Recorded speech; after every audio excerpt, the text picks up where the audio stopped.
सभी को नमस्ते। इस YouTube चैनल पर आप सभी का स्वागत है।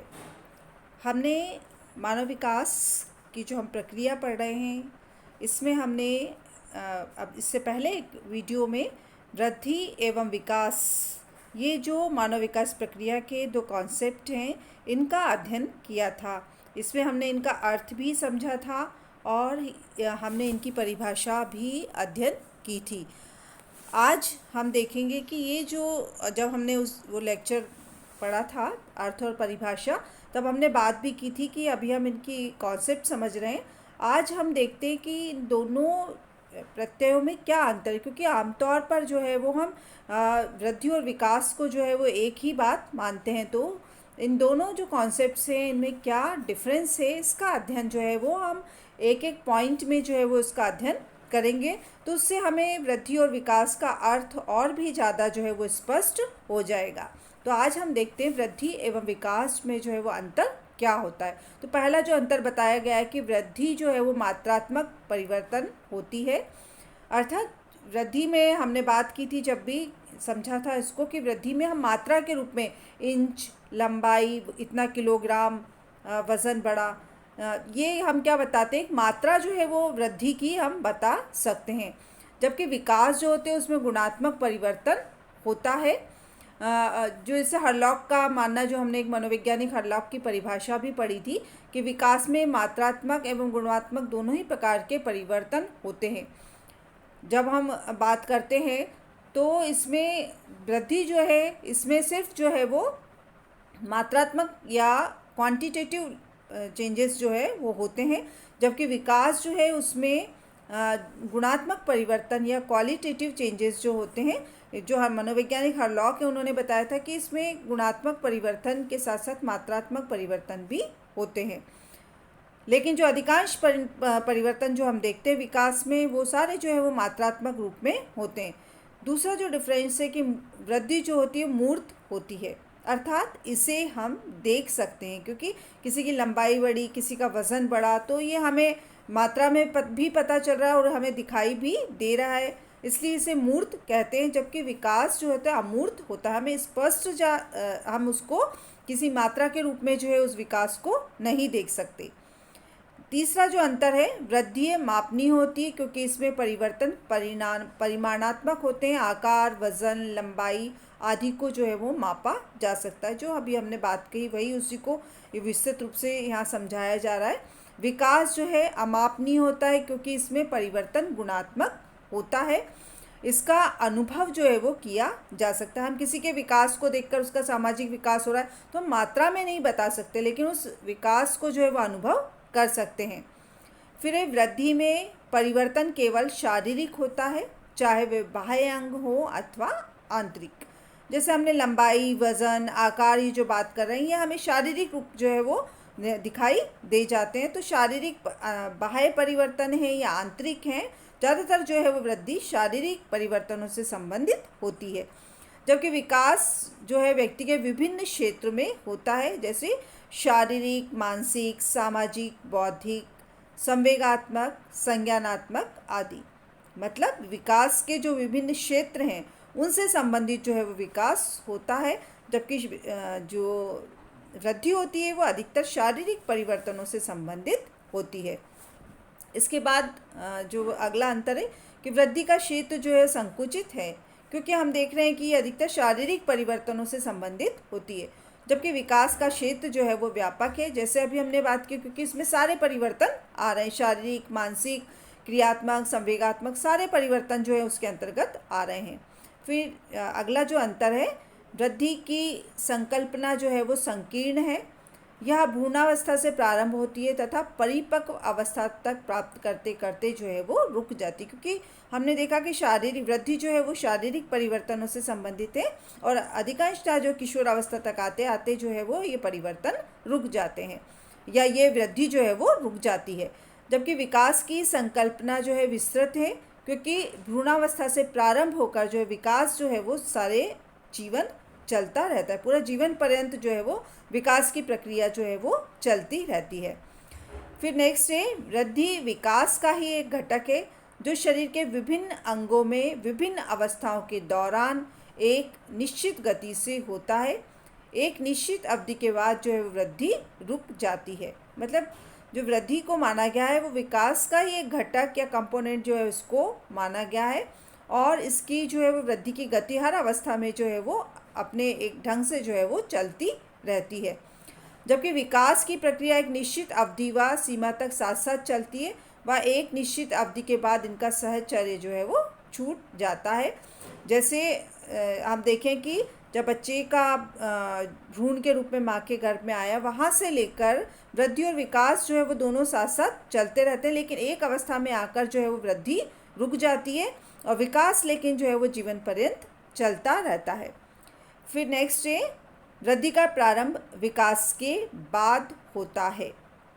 मतलब पहले विकास शुरू होता है, फिर उसके बाद जो है वो वृद्धि जो है वो चलती है।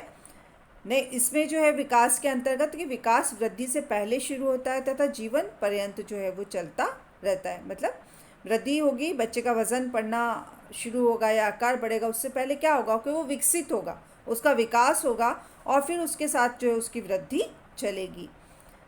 फिर अगला जो अंतर है, वृद्धि का प्रारंभ जो होते हैं, इसमें जो परिवर्तन होते हैं वृद्धि में वो रचनात्मक होते हैं, क्योंकि शरीर में रचना हो रही है, आकार बढ़ रहा है, वज़न बढ़ रहा है, आकार में परिवर्तन आ रहा है, तो रचनात्मक है। जबकि विकास में होने वाले परिवर्तन रचनात्मक एवं विनाशात्मक दोनों ही प्रकार के होते हैं। जैसे विनाशात्मक से तात्पर्य कि डिक्लाइन वाले भी, हमेशा नहीं होता कि जैसे हम कहें कि किशोरावस्था तक जो परिवर्तन है बहुत रचनात्मक हो रहे हैं, इसी तरह से जो उत्तरार्ध में जो परिवर्तन हो रहे हैं, जैसे वृद्धावस्था की हम बात करें कि वहाँ जो परिवर्तन हो रहे हैं वो जो है वो धीरे धीरे जो है वो अलग प्रकार के परिवर्तन है, जो शारीरिक कमजोरी ला रहे हैं या जो शरीर की प्रक्रिया है उनको धीमा कर रहे हैं। तो ज़रूरी नहीं है कि विकास में जो परिवर्तन हो वह हमेशा ही रचनात्मक हो। फिर वृद्धि एक साधारण प्रक्रिया है जिसमें केवल शारीरिक परिवर्तन ही सम्मिलित हैं। इसको एक साधारण प्रक्रिया के रूप में देखा है क्योंकि इसमें सिर्फ शारीरिक परिवर्तन ही होते हैं। जबकि विकास जो है वो एक जटिल प्रक्रिया है, इसमें सीखना एवं परिपक्वता दोनों ही सम्मिलित रहते हैं, क्योंकि जब भी विकास की प्रक्रिया होगी तो वो मैच्योरिटी भी होगी उसमें और बालक सीखेगा भी, है ना। या व्यक्ति जो है वो धीरे धीरे सीखता जाता है और धीरे धीरे उसके विकास की प्रक्रिया जो है वो आगे बढ़ती जाती है।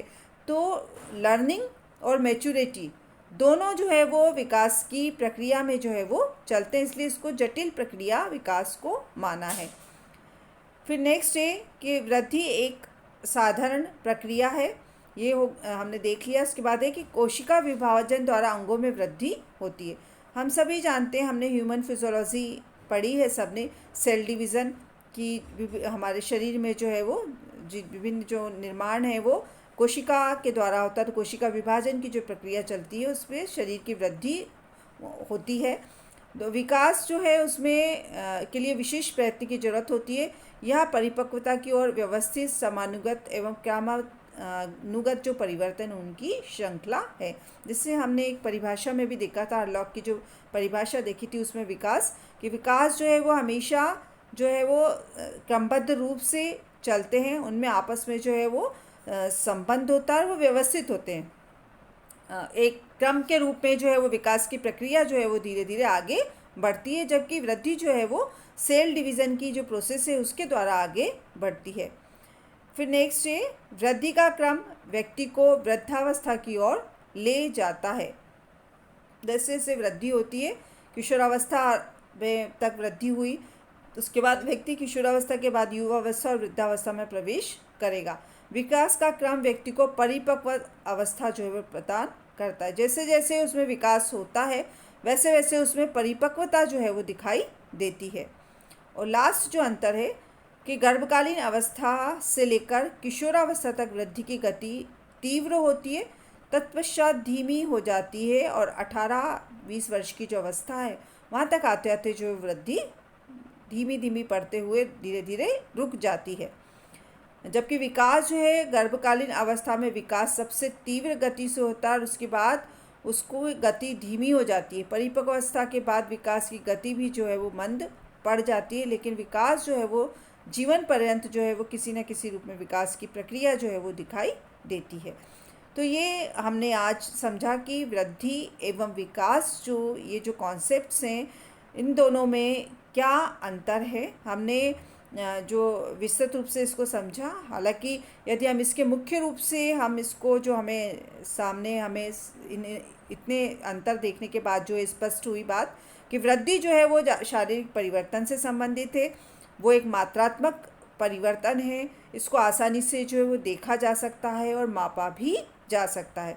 जबकि विकास जो है वो एक गुणात्मक परिवर्तन है, जिसे हम आसानी से जो है वो देख नहीं सकते हैं, लेकिन उसको का अनुभव जो है वो कर सकते हैं, क्योंकि वो गुणात्मक परिवर्तन के रूप में हो रहा है।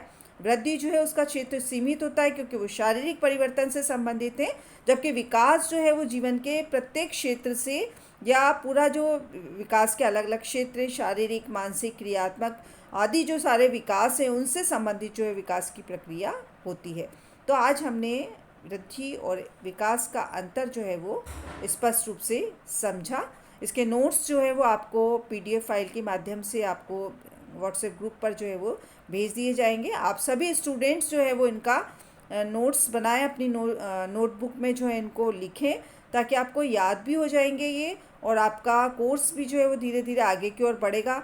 तो आपको जो है वो धीरे धीरे जो है वो एक एक कॉन्सेप्ट हम समझा रहे हैं, तो आपको आसानी से आपको उसको समझ पाएंगे। तो आज के लिए इतना ही। धन्यवाद।